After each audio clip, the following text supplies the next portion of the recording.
Chief Master Instructor Kenny Smith, Public Force Training Group. I'm still getting used to this sandbag at the bottom of my heavy bag, so I almost busted my butt there. First thing I'm going to do before we touch on any of this video is a quick safety protocol here. Alright, and there is no ammunition on my body. Alright? So, what I'm going to talk about here is integrating empty hand combatives with other weapon systems.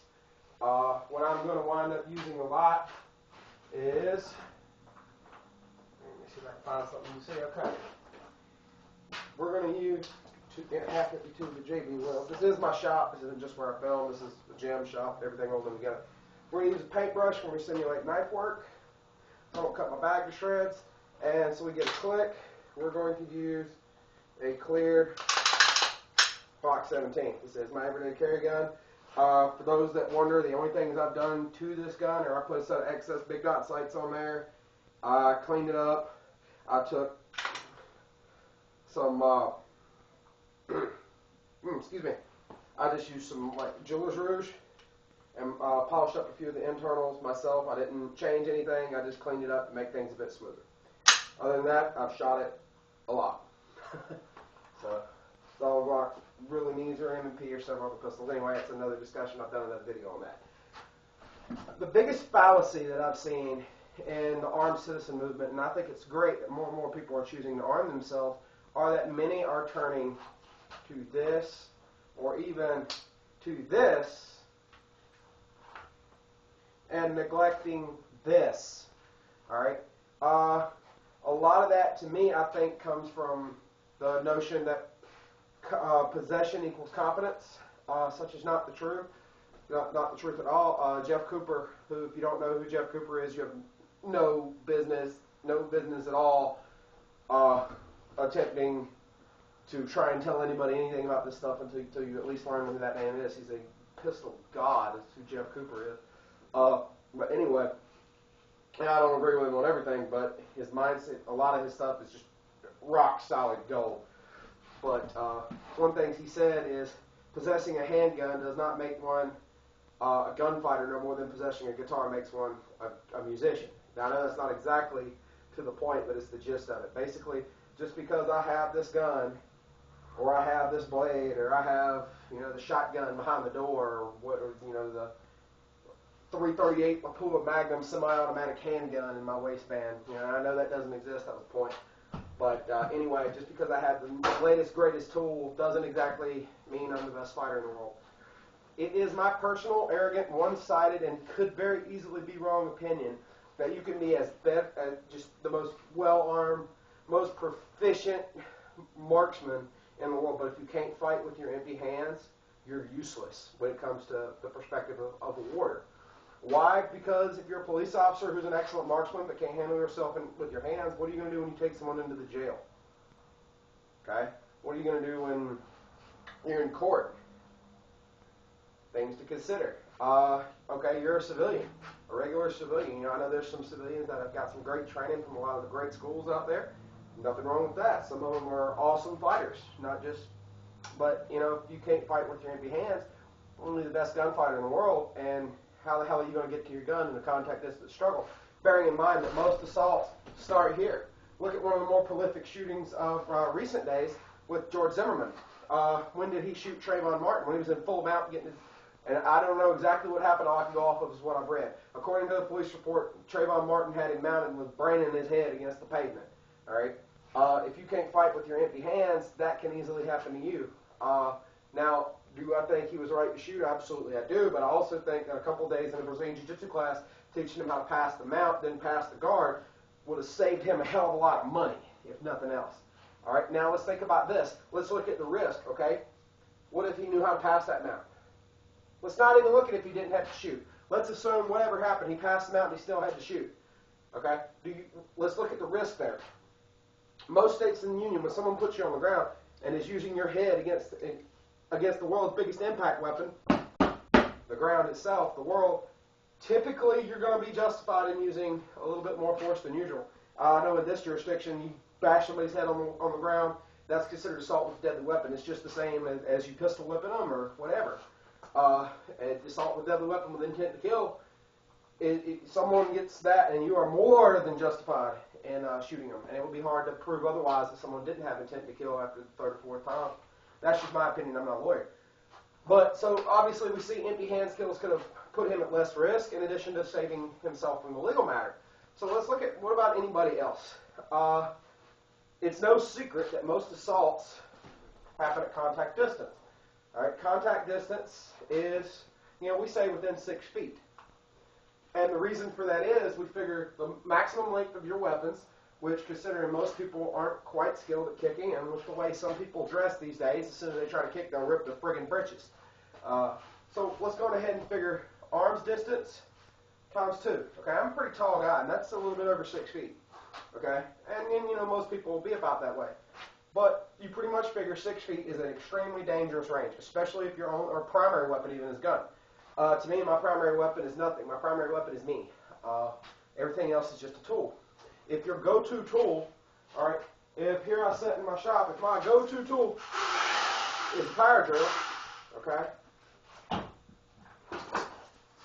if I need this, then we're going to have some problems. If my go-to tool is this, and I don't have the capability to fix a problem without using that, using these, another tool, we have a problem. If I can't fix the problem with these, all right, then if I can go to this, then we're good. And for anybody that knows country folks, a pair of vice grips, some duct tape, some hose clamps, we can fix just about anything, okay? I don't have any, I do have duct tape and hose clamps put down there, go figure. And WD-40, forgot WD-40. Think of those 4 basic tools as your empty hands, your arms, your legs, and your brain, okay? There are some people that will talk about the differences in certain styles, not just martial arts, but even in shooting styles it's relevant. You get people that say point, shoot, point, shoot, point, shoot. Then you get people sights, sights, sights. When do you use which one? I promise you, every major shooting school out there is teaching both. They just might not say it. But what do you mean by that? Well, if we come out to extension, I'm on my sights, and with the sights I'm using on this thing now, you can't miss them. What about if I'm shooting from retention? I know my sights are on target, but I can't see them, so what am I doing? I'm pointing the gun. All right? That's like in the martial arts community. You get traditional martial arts guys say MMA is bad because it's a sport. You get MMA guys that say traditional martial arts are bad because they're antiquated. Who's right? Both. They're both right. They are both right. Because honestly, if I take, I'm a mostly Korean style practitioner. I've trained in a lot of different martial arts. But if I take, my root is Taekwondo. If I take a Taekwondo fighting stance against a decent MMA guy, they're going to tear me apart. But a good MMA guy with someone that, let's call it a convict who just got fresh out of the pen, some Aryan Brotherhood guy is going to ruin their day. Because most of them haven't even, and I'm not saying all MMA guys are bad. I'm saying a great majority that I know personally, even some phenomenal guys, don't take into account evil genius things, eyes, groin. I've done a lot of martial arts stuff, and I'm going to tell you, if you put me on the ground, you're going to go blind. Because the first thing I'm doing is I'm going for your eyes. And I would certainly hope that someone, because I believe in having respect for anybody that attacks you, not so much having respect for them, rendering honor, but having respect for their capability to pose a threat to you. And I would certainly hope that they would be doing the same thing to me, because obviously they want to harm me. Make sense? So, we have this big argument on styles. My big thing is they all complement each other. Okay? As far as striking goes, my primary striking arts I've trained in are Taekwondo, kickboxing, and boxing, and Jeet Kune Do. Do they complement each other? Obviously, boxing and kickboxing do. Obviously, Taekwondo complements kickboxing. Obviously, Jeet Kune Do complements boxing. But do all 4 go together? Absolutely. Absolutely. My feet tie into my hands tie into my elbows, my elbows tie into my knees. They're all tied together. It just depends on ranges. Same thing with boxing. 1 and 2, and my overhands are long-range punches. That doesn't mean my hooks, uppercuts, once I get closer, same motions come into elbows. What about kicking? Front kick, side kick, round kick. About the only kicks I throw, and even they're lower than here. Take one on 4th down saying kicking to the head is useless. It's not useless when you bring their head down to your level. But kicking the head in the street, unless you get really lucky, is probably a bad idea. That's just my opinion, and someone's probably going to argue with it. Oh well. Sue me. So I don't own much, but cause you won't get nothing, so it's not worth your time to sue me. But anyway, there's a lot of places that basically implement that anything besides going to the gun isn't worth your time. But yet in close quarters, they'll teach you this. What did I just do there? If you don't train how to hit somebody with a palm strike, and you don't train serious in how to implement this strike like any other strike, you can very easily hurt yourself. Okay? Is it easier to hurt yourself with a palm strike than a punch? No. Palm strike is probably the safest projecting, straightforward hand type of strike you can do. I would say it is the safest, but nevertheless, if you don't do it right, you can still hurt yourself.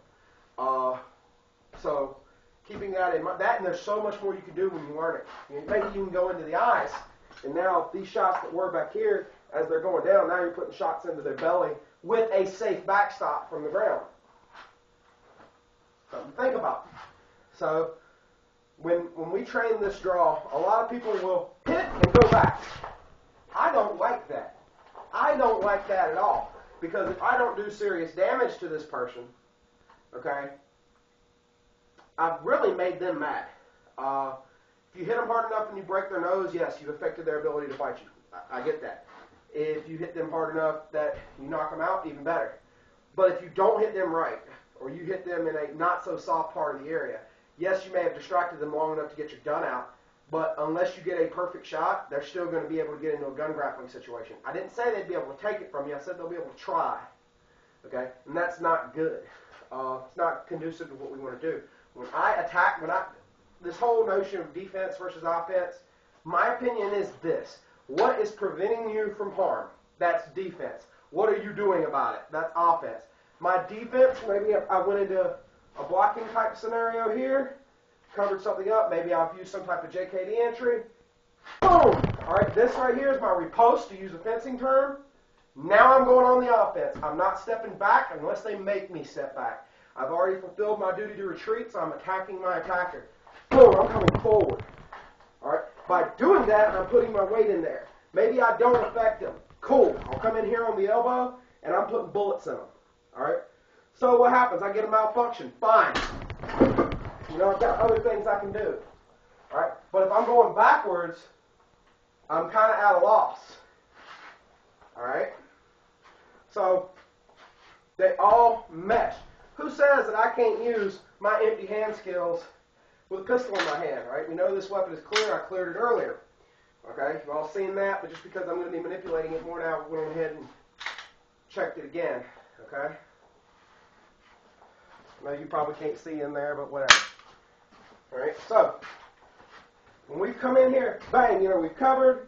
Maybe we don't get a chance to strike out here. If you're trying to step back when you're already in contact distance assault area and you're at this range, all right, you're probably going to get took down. Maybe not on purpose, but their momentum is going forward. Yes, you're trying to step back. I understand Ed Parker talked about canceling the distance, but that didn't happen here. Okay? And I'm certainly not trying to say I know more about this stuff than Ed Parker. But, you know, maybe I'm coming here when I'm accessing. Of course, I'm getting the brachial stuns on the other side, eye rakes, whatever I want to do.